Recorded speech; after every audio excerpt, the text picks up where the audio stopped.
தொடர்ந்து அடுத்தது கருத்தரங்கம் வீரமங்கையர் என்ற தலைப்பிலே கவியரங்கம் நடக்க உள்ளது. அதனை தலைமையேற்று நடத்த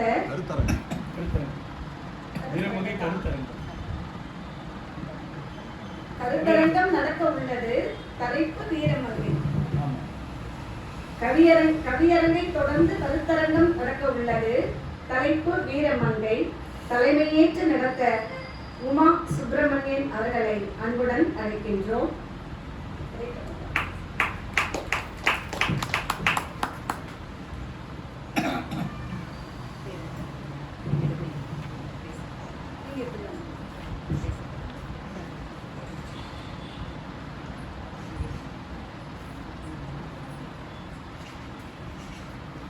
மீண்டும் அனைவருக்கும் வணக்கம்.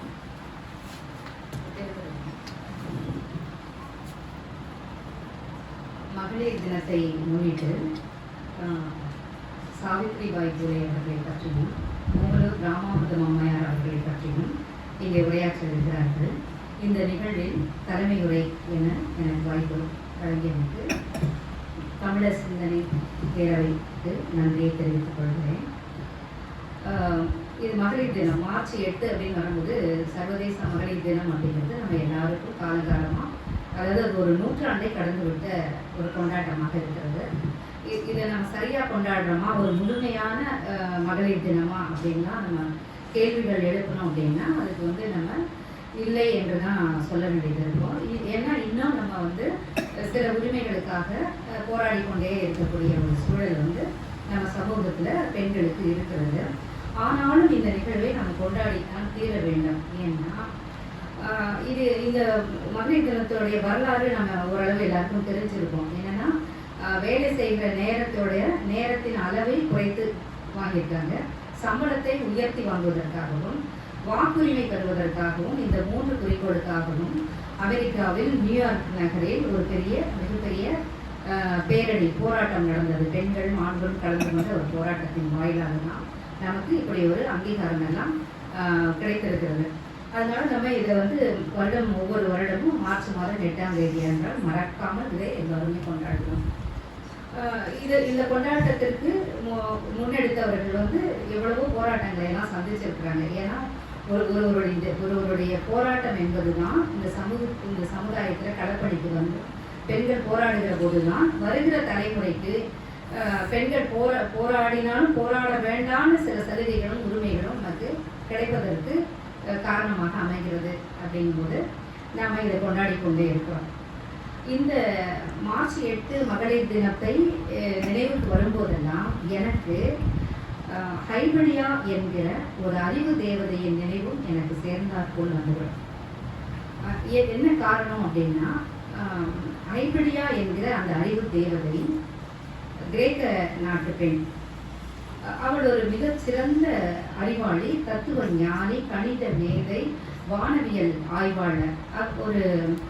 அவருடைய தந்தையாரும் ஒரு பேராசிரியராக இருந்ததுனால அந்த காலகட்டத்தில் ஒரு பெண் என்பவள் பள்ளிக்கூடம் செல்ல முடியாத ஒரு காலகட்டத்தில் தன் மகளுக்கு அவர் வந்து எல்லா விதமான அறிவு சார்ந்த விஷயங்களையும் சொல்லிக் கொடுக்குற ஒரு தந்தையாக இருந்திருக்கிறார். ஆகவே அந்த பெண்ணுக்கு, ஹைபடியா என்கிற அந்த பெண்ணுக்கு தன்னுடைய ஆற்றலை வெளிப்படுத்தக்கூடிய வாய்ப்புகள் கிடைக்கிறது. தத்துவ ஞானி அப்படிங்கிறது வந்து நம்ம அதிகமாக வந்து பார்த்தீங்கன்னா அரிஸ்டாட்டில், பிளேட்டோ, இப்படி நம்ம நிறைய ஆண்களுடைய பட்டியல் தான், பெயர் பட்டியல் தான் பார்ப்போம். ஹைபடியா என்பவரை நீங்களெல்லாம் அறிந்திருப்பீர்கள் என்றே தான் நினைக்கிறேன். அறிந்திருக்கிறீர்கள் தானே? இல்லை, ஹைபடியா என்கிற ஒரே ஒரு பெண் தத்துவ ஞானி மட்டும்தான் இருந்தாள். ஏன்னா ஒரு பெண் என்பவள் எவ்வளவு அழகாக இருந்தாலும், எவ்வளவு கொடூரமானவளாக இருந்தாலும், வேற என்ன சொல்றது, எவ்வளவு முட்டாளாக இருந்தாலும் இந்த சமூகம் ஏற்றுக்கொள்கிறது. அவள் ஓரளவுக்கு அறிவாளியாக இருந்தால் கூட இந்த சமூகம் அவளை ஏற்றுக்கொள்வதில்லை. அவர்களுக்கு ஏதோ ஒரு அச்சம் வருகிறது. ஒரு பெண் அறிவாளியாக இருக்கலாமா, இருக்கக்கூடாது என்பதுதான் காலங்காலமான இந்த ஹைபடியாவின் காலம் என்ன தெரியுங்களா? கிபி 350 415 வரைக்கும். அப்பனா பாருங்க, எவ்வளவு முன்னாடியிலிருந்து அந்த காலத்திலிருந்து இந்த காலம் வரைக்குமே பெண் என்பவளை நம்ம எப்படி பார்க்குறோம் அப்படின்னா, அவள் வந்து அழகா இருந்தா போதும், அமைதியாக இருந்தால் போகிறோம், அடக்கமாக இருந்தால் போகிறோம் அப்படின்னு தான் இனிமே பார்த்துட்டு இருக்கோம். அந்த ஒரு காலம் என்பது பெண்ணுக்கு எப்படிப்பட்ட காலமாக இருக்கும் அப்படின்னா, வெளியே வர முடியாத ஒரு காலமாக இருக்கும், பள்ளிக்கு செல்ல முடியாத ஒரு காலமாக இருக்கும். அந்த காலகட்டத்திலும் ஒரு தந்தை என்பவர், ஏன்னா இன்னைக்கு பேசப்படுகிற வரலாறுல பட்டியலில் இருக்கக்கூடிய ஒவ்வொரு பெண்மணிகளும் பார்த்தீங்கன்னா, அவர்களை இந்த களத்தில் இறக்கி விட்டவங்க யாராக இருப்பாங்க, அவங்களை படிக்க வச்சவங்க யாராக இருப்பாங்கன்னு பார்த்தீங்கன்னா, அவர்களுடைய குடும்பம் சார்ந்த ஒரு ஆணாகத்தான் இருப்பாங்க. அதில் வந்து மாற்று கருத்தே கிடையாது. இன்னைக்கு நம்ம சாவித்ரிபாய் புலே பற்றி பேச போகிறோம். அப்படி பேசும்போது ஜோதிராவ் புலே இல்லைன்னா சாவித்ரிபாய் புலே வர்றதுக்கான வாய்ப்பே கிடையாது. அது மாதிரி தான் அந்த ஹைபடியா என்கிற பெண் வந்து அவருடைய தந்தையாரால் அறிவை வந்து அறிமுகப்படுத்தப்படுகிறார், கல்வி போதிக்கப்படுகிறார், அவர் தான் போதிக்கிறார். அதன் வழியாக தான் அவர் நிறைய படிக்கிறாங்க, அறிவியல் சம்மந்தப்பட்டது படிக்கிறாங்க, ஜோதிடம் சம்மந்தப்பட்டது படிக்கிறாங்க. மிகப்பெரிய அறிவாளியாக இருக்கிறார்கள், அழகானவர்களாகவும் இருக்கிறார்கள். அத்தகைய பெண் என்ன பண்ணுறாங்க அப்படின்னா, 415 கிபி 415 மார்ச் 8ஆம் தேதி வந்து அவர்கள் வந்து ஹைபடியா வந்து 2 குதிரைகள் பூட்டிய அந்த ரதத்தை வீட்டிலிருந்து அவர்களே ஓட்டிக்கொண்டு நூலகத்துக்கு சென்று படித்துவிட்டு நூலகத்திலிருந்து அந்த குதிரையிலே அந்த தேர்லேயே வந்துடுவாங்க. அதாவது குதிரைகள் பூட்டிய தேரை இயக்கக்கூடிய ஒரு பெண்ணாக இருந்திருக்காங்க. அந்த நூலகத்தில், அந்த கிரேக்க நாட்டில் அலெக்சாண்ட்ரியாவில், அந்த நூலகத்தில் அந்த காலகட்டத்திலேயே 5 லட்சம் புத்தகங்கள் இருக்கிறது. அந்த புத்தகங்களை வாசிக்கிறவர்களாகவும் அந்த நூலகத்திற்கு வேலை செய்யக்கூடியவர்களாகவும் இருந்து ஊதியம் பெற்றவர்களாகவும் அந்த பெண் சிறப்புக்குரியவர்களாக இருக்காங்க. நீங்கள் வந்து இன்னைக்கு கூகுளில் போய் ஹைபடியான்னு போட்டிங்கன்னா இது பற்றின விஷயங்களை நீங்கள் நிறையவே பார்க்கலாம். ஏன்னா இது வந்து கற்பனையானது இல்லை. அரிஸ்டாட்டிலும் சாக்ரட்டிஸ் வந்து இதை பற்றி எழுதியிருக்கார். ஹைபடியாங்கிற அந்த பெண் தத்துவ ஞானியை பிலாசபிக்காக இருக்கக்கூடிய ஒரே ஒரு பெண் இவள் என்று அவங்க பதிவு செய்திருக்காங்க. 5ஆம் நூற்றாண்டில் வாழ்ந்து சாக்ரட்டிஸ் வந்து பதிவு பண்ணுறார்.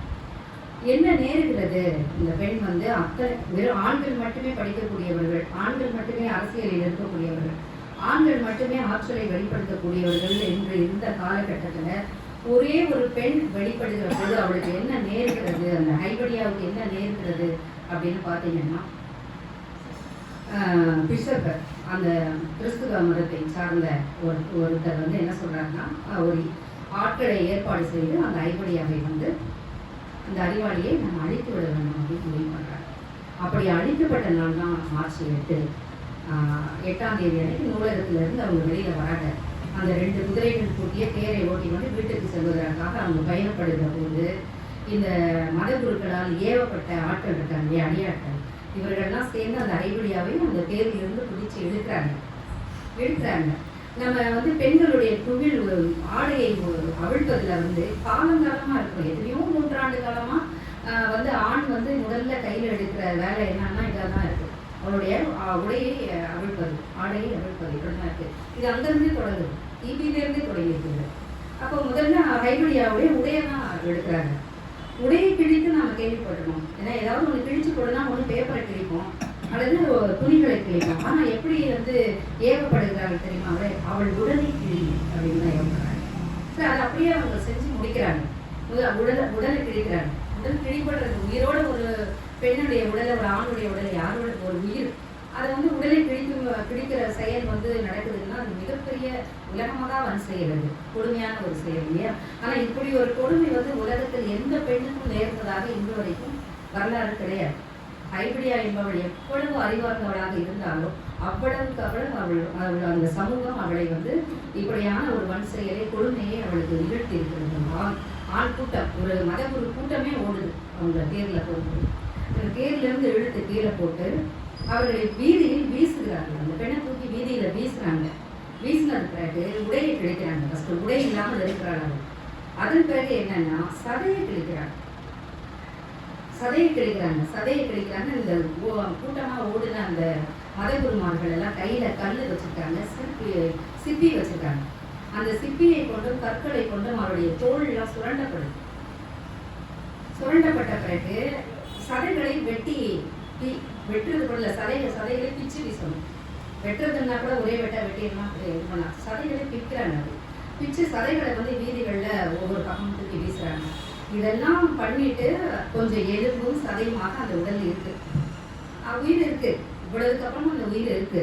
அதை வந்து வீதிகளில் இழுத்து கொண்டு எங்க போறாங்கன்னா திருச்சபைக்கு போறாங்க. திருச்சபைக்கு போயிட்டு அந்த மீதம் இருக்கிற எலும்பையும் மீதம் இருக்கிற சதையும் எரிக்கிறார்கள். அந்த கொஞ்சம் கூட அந்த எலும்பு சதையும் கூட மீதமாக இங்க இருந்து விடக்கூடாது அப்படிங்கிறதுனால எரிக்கிறாங்க. இப்படியான ஒரு கொடுமை நடக்கிற போது அந்த அடிப்படையாவின் வயது என்ன தெரியுங்களா? 65 வயது. ஒரு 65 வயது பெண்ணு, ஒரு முதுமையானவர். நம்ம இங்க அவ்வையாரை எப்படி கொண்டாடுறோம்? ஒரு முதுமையான ஒரு பெண், 65 வயது பெண் என்று சொன்னால் அவள் உடல் ரீதியாக அந்த வயது காரணமாகவே அவள் தளர்ந்து இருப்பாள். ஆனால் அறிவின் காரணமாக அவள் தளராமல் இருந்திருக்கிறாள். ஏன்னா அந்த தத்துவ ஞானிகள்லாம் முழுக்க ஒரு அங்கி அணிஞ்சிருப்பாங்க. அந்த முழுக்க அங்கியை தான் வந்து அவள் அணிஞ்சிருக்கா. அவங்க அப்பா அதுக்கு அனுமதிச்சிருக்காரு.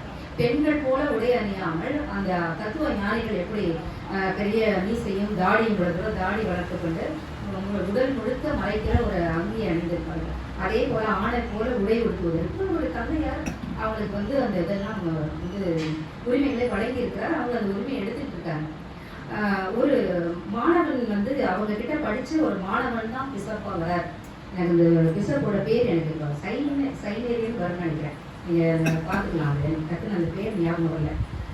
ஒரு ஆசிரியருடைய அறிவின் மீது, ஒரு பெண் ஆசிரியரின் மீது ஏற்படுகிற அறிவின் பொறாமை, அந்த அறிவின் மீது ஏற்படுகிற பொறாமை. ஒரு பொம்பளை அறிவா இருந்துட்டா, அவங்க யாரும் பேசும்போது சொன்னாங்களா, ஒரு பெண்ணுக்கு ஒரு பெண்ணு தான் எதிரி அப்படின்னா, அது கிடையாது. இங்க அது என்ன, ஒரு பெண்ணுக்கு ஒரு பெண்ணு எதிரினா மாமியாருக்கு மருமக வேணா எதிரியா இருக்கலாம், ஒரு அம்மாவுக்கு தாய் எதிரியாக இருக்க மாட்டாங்க.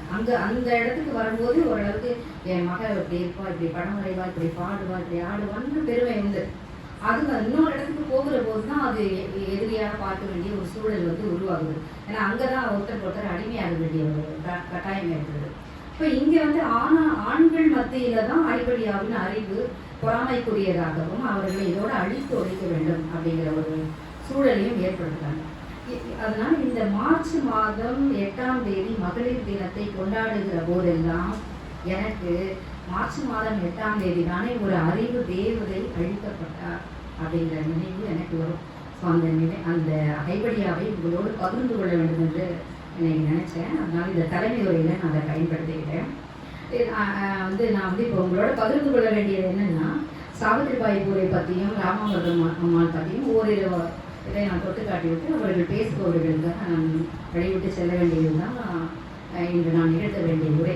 இருந்தாலும் கைப்பிடியா எனக்குள் உறுத்தி கொண்டே இருக்கிறார். அவள் பகிர வேண்டும் எனக்கு. ஏன்னா உலகமாக கொடுமை ஒரு பெண்ணுக்கு நேர்ந்திருக்கிறது அப்படின்னு சொன்னா, அந்த வயதை கூட மதிக்காத ஒரு ஆண்களாக அங்கே இருந்திருக்கிறார்களே அப்படின்றது மிக வேதனைக்குரியதாக இருக்கிறது. ஆனால் மிகுந்த நிறைய அந்த கால ஓட்டத்தில் நிறைய நம்ம கடந்து வந்திருக்கோம். இன்னைக்கு நிறைய ஐவழியாக்கள் இருக்கிறார்கள். ஆனால் இதற்கான விலை அப்படிங்கிறது எவ்வளவு கொடுத்துருக்கோம், நம்ம எவ்வளவு இழந்திருக்கோம் அப்படிங்கிறது பார்க்கும்போது மிக மனதிற்கு வேதனையான ஒன்றாக இருக்கிறது. இந்த மார்ச் 8 இந்த 2 விஷயங்களுக்கு பொருந்தி போகிறது. ஏன்னா இந்த மார்ச் 8 கூட உங்களுக்கு ஒரு சாதாரணமாக நமக்கு கிடைத்து விட்ட ஒன்று கிடையாது. இந்த போராட்டங்களில் தீக்கிரையாக்கப்பட்டு உயிரிழந்தவர்களின் எண்ணிக்கையெல்லாம் மிக அதிகம்.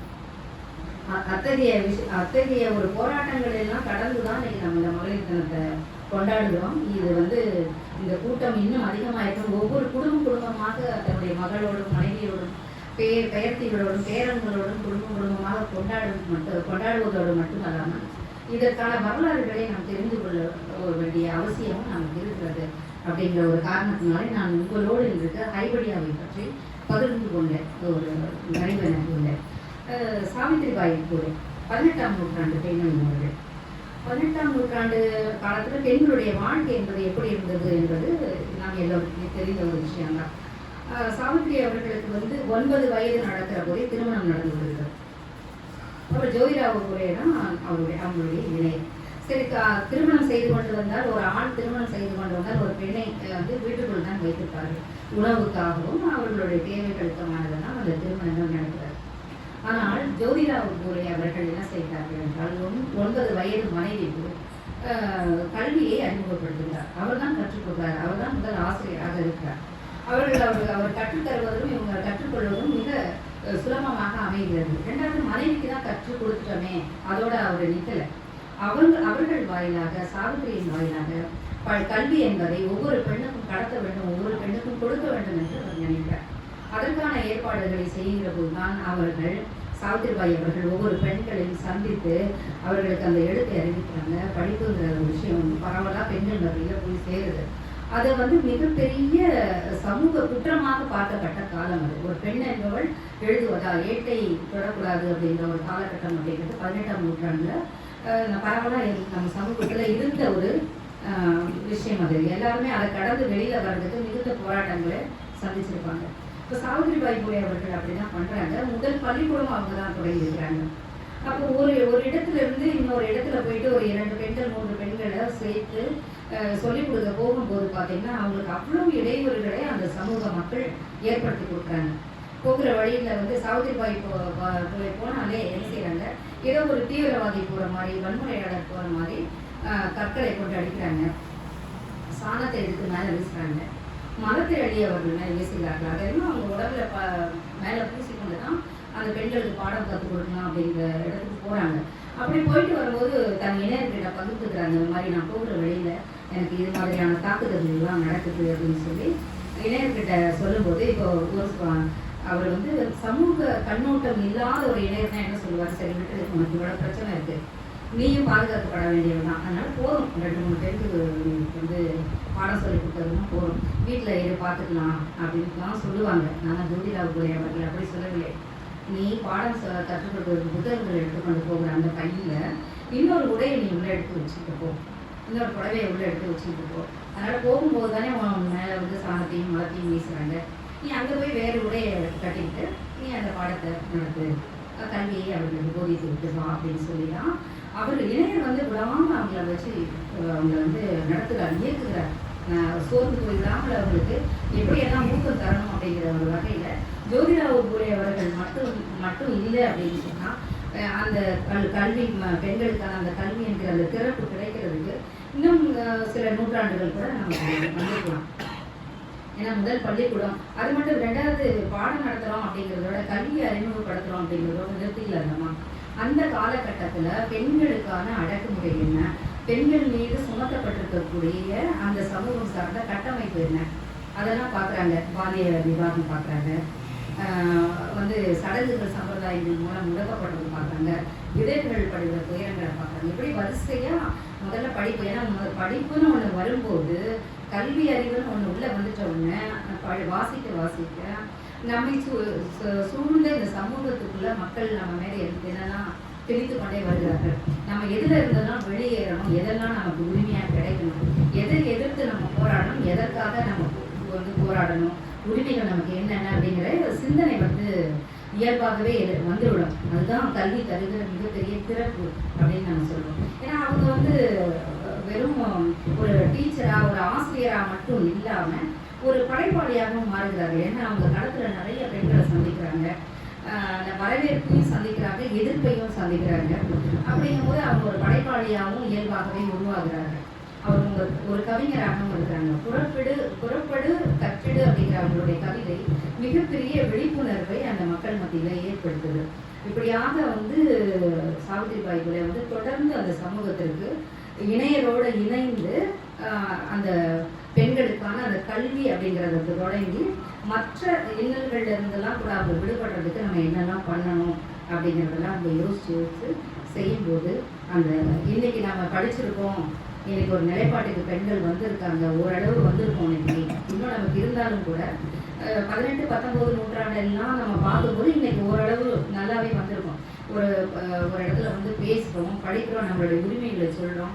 அவங்க சொல்லும்போது சொல்கிற மாதிரி தமிழழகி சொன்ன மாதிரி விரும்புகிறதை செய்கிறோம், விரும்பாததை செய்யாமலும் இருக்கும். இது ரெண்டுமே நமக்கான உரிமைகளாக நம்ம கையில் எடுத்து கொண்டிருக்கிறோம். இன்னொரு உரிமை என்பது யாராவது வழங்குவார்களா என்று யாரும் நம்ம இப்போ எதிர்பார்க்குறாங்க. உரிமை என்பது எனக்கானது, நான் அதை எடுத்துக்கொள்வேன் அப்படிங்கிற மாதிரியான ஒரு மனநிலைக்கு நம்ம தயாராகிருக்கோம். இது எல்லாமே என்ன கொடுத்தது அப்படின்னா கல்வி தான் கொடுத்துருக்குது அப்படின்னு பார்க்கும்போது சாவித்திரிபாய் பூலே அவர்களை இன்று நாம் பேசுவதற்கும் நினைப்பதற்கும் மக்கள் மத்தியில் அவர்களை நினைவு கூறுவதற்கும் மிக பொருத்தமான ஒரு தேர்வாக தமிழ் சிந்தனையாளர் பேரவையில் நம்ம தேர்ந்தெடுத்திருக்காங்க. இவங்க 2 பேரும் மட்டும்தான் நம்ம பேச வேண்டியவர்கள் அப்படின்னு பார்த்தீங்கன்னா இல்லை, அது ஒரு மிக பெரிய ஒரு பட்டியலே இருக்கிறது. நம்ம அடுத்தடுத்த நிகழ்வுகளை அவர்களை பற்றியெல்லாம் கூட நம்ம நிறைய தெரிஞ்சுக்கணும். ஏன்னா களப்பணியாளர்கள் சமூக சேவை மட்டும் இல்லாமல் அரசியலில் வேலுநாச்சியார் போன்ற அந்நியர்களை எதிர்த்து போராடின அந்த ஒரு வீர செயல்கள். ஏன்னா இங்கேயே வீரமங்கையர் தான் போட்டிருக்காங்க. அந்நியர்களோடு போராடுகிற, துப்பாக்கி கையில் எடுக்கிற அல்லது கத்தியை கையில் எடுத்து சண்டை எடுக்கிற போது தான் அது வீரமாகிறது. ஏன்னா ஆண்களுக்கு வீரம் என்பதை நம்ம அப்படி தான் சொல்லிக் கொடுத்துருக்கோம். இங்கே பாடம் சொல்லிக் கொடுத்தவங்களும் இந்த சமுதாயத்துக்கான சீர்திருத்தத்துக்காகவும் களப்பணியில் இறங்கிய ராமாமிர்தம் மூலவர் அம்மாவை பற்றி பேசுகிற போது அவர்களுக்கு ஏன் வீரமங்கைன்னு போட்டிருக்காங்க அப்படின்னு நம்ம யோசிச்சோம் அப்படின்னா, சண்டையிடுவது என்பது நமக்காக அது பெண் வாழ்க்கைக்கு பெண்ணுக்கான கட்டமைப்புகள்னு ஒன்று திணிப்பை உருவாக்குறாங்க அப்படின்னா, ஒரு பிற்போக்கு சிந்தனைகளெல்லாம் உருவாக்கிட்டாங்க. அதை எதிர்த்து கருத்துக்களாலும் படைப்புகளாலும் செயலாலும் போராடி மீட்டெடுப்பதுன்னு ஒன்று இருக்கு இல்லையா, அதுவே சண்டையிடுவதை விட ஒரு பல மடங்கு பெரிய செயல் தான் அது. அது வந்து அறிவால் நம்ம இயங்குவது, ஒரு விழிப்புணர்வை ஏற்படுத்துவது. இதற்காக களப்பணியில் இறங்கி சாவித்திரிபாய் பூலே அவர்களும் ராமாமிர்தம் அம்மையார் அவர்களும் களத்தில் இறங்கி இன்னைக்கு வந்து போராடியதன் விளைவாக இன்னைக்கு நம்ம இன்னைக்கு நிறைய உரிமைகளை பெற்றிருக்கிறோம். மீண்டும் நம்ம வரக்கூடிய தலைமுறை பெண்களுக்கும் சரி ஆண்களுக்கும் சரி இந்த சமூகத்தில் அந்த சமத்துவம் என்கிற ஒரு நிலைப்பாட்டை உண்மையான சமத்துவமாக நம்ம அதை கொண்டு வரணும். ஒரு பெண்ணை பார்க்கிற போது நம்ம அவள் ஒரு அறிவாற்றலாக ஏதோ ஒரு ஒன்றை செய்கிறாள் அப்படின்னு சொன்னால் ஆம்பளை பிள்ளை மாதிரி செஞ்சிருக்கப்பான்னு தான் இன்ன வரைக்கும் பாராடும். அதுலேருந்து நம்ம மாறுபடணும். இந்த மாதிரி நிறைய நமக்குள்ள வந்து தன்னை அறியாமலே நிறைய விஷயங்களை பதிவு பண்ணியிருக்கோம். அது நம்மளுடைய அம்மாக்கள் காரணமாக இருந்திருக்கலாம், பாட்டிகள் காரணமாக இருந்திருக்கலாம். ஏன்னா இப்போ நம்ம நிறைய மாற்றங்கள் வந்துட்டு தான் இருக்காது, இல்லைன்னே சொல்ல முடியாது. அப்பா பேரை போட்டுக்கிட்டே வந்தோம். நம்ம திருமணத்துக்கு முன்னாடி அப்பா பேரை போட்டோம், அதுக்கப்புறம் கணவர் பேரோடு தான் இருக்கும். நான் என்ன நேர் பேரோடு தான் இயங்குறேன். சுகவி ஐயா கூட என்னை ஒரு கேள்வி கேட்டிருக்காரு, என்னுடைய புத்தகத்திலே கேட்டிருக்காரு, மகளின் மகள் அப்படிங்கிற கவிதை தொகுப்பில். இவ்வளோ புரட்சிகரமான கவிதைகள்லாம் எழுதியிருக்கீங்க, அப்புறம் ஏன் நீங்கள் உமா சுப்பிரமணியன் பேர் போட்டிருக்கீங்க, உமா என்றே போட்டிருக்கலாமே கூட கேட்டார். ஏன்னா நான் உமா சுப்பிரமணியனுங்கிற பெயரோட நான் எழுத தொடங்கி அடையாளப்படுத்தப்பட்டு வந்துட்டேன். உங்களுடைய கேள்விக்கு என்னுடைய பதில் எதுவாக இருக்கும் என்றால், என் பெயர்த்தி அவளாகவே இருப்பாள், அதுதான் வந்து பதிலாக இருக்கும்னு நான் என்னுடைய கருத்தை நான் முன்னுரையில் அதை சொல்லியிருக்கேன். ஏன்னா அப்படிதான் திடீர்னு நான் வெறும் உமான் இருக்கும்போது நிறைய உமா இருப்பாங்க, எனக்கு கண்டுபிடிக்கணும்ல. நான் இவ்வளோ நாள் இயங்கி வந்திருக்கேன் அப்படிங்கும்போது உமா சுப்பிரமணியன்னு சொன்னால் தான் எனக்கு தெரியுது. நான் வெறும் உமான்னு என்னால் சொல்ல முடியாது. ஆனால் இன்றைக்கு பெண்கள் நிலைமை மாறி இருக்கு. கணவர் பெயரை அவர்கள் நினைத்துக் கொள்வது இல்லை. ஏன்னு கேட்டோம்னா அதுக்கு அவங்க ஒரு காரணம் சொல்கிறாங்க. அப்பா எப்போதும் அப்பா தான், ஒருவர் தான். இணையர் வந்து திடீர்னு ஒரு கருத்து வேறுபாடில் நான் வந்து அவரை வந்து விவாகரத்து செய்து விடுறதுக்கு ஒரு வாய்ப்பு இருக்கிறது. பிறகு நான் இன்னொரு திருமணம் செய்து கொள்வதற்கு வாய்ப்பு இருக்கிறது. அப்போ நான் அன்னைக்கு இவர் பெயரோடும் இன்னைக்கு இவர் பெயரோடும் இருக்க வேண்டிய நிலைமை எனக்கு வேண்டாம்.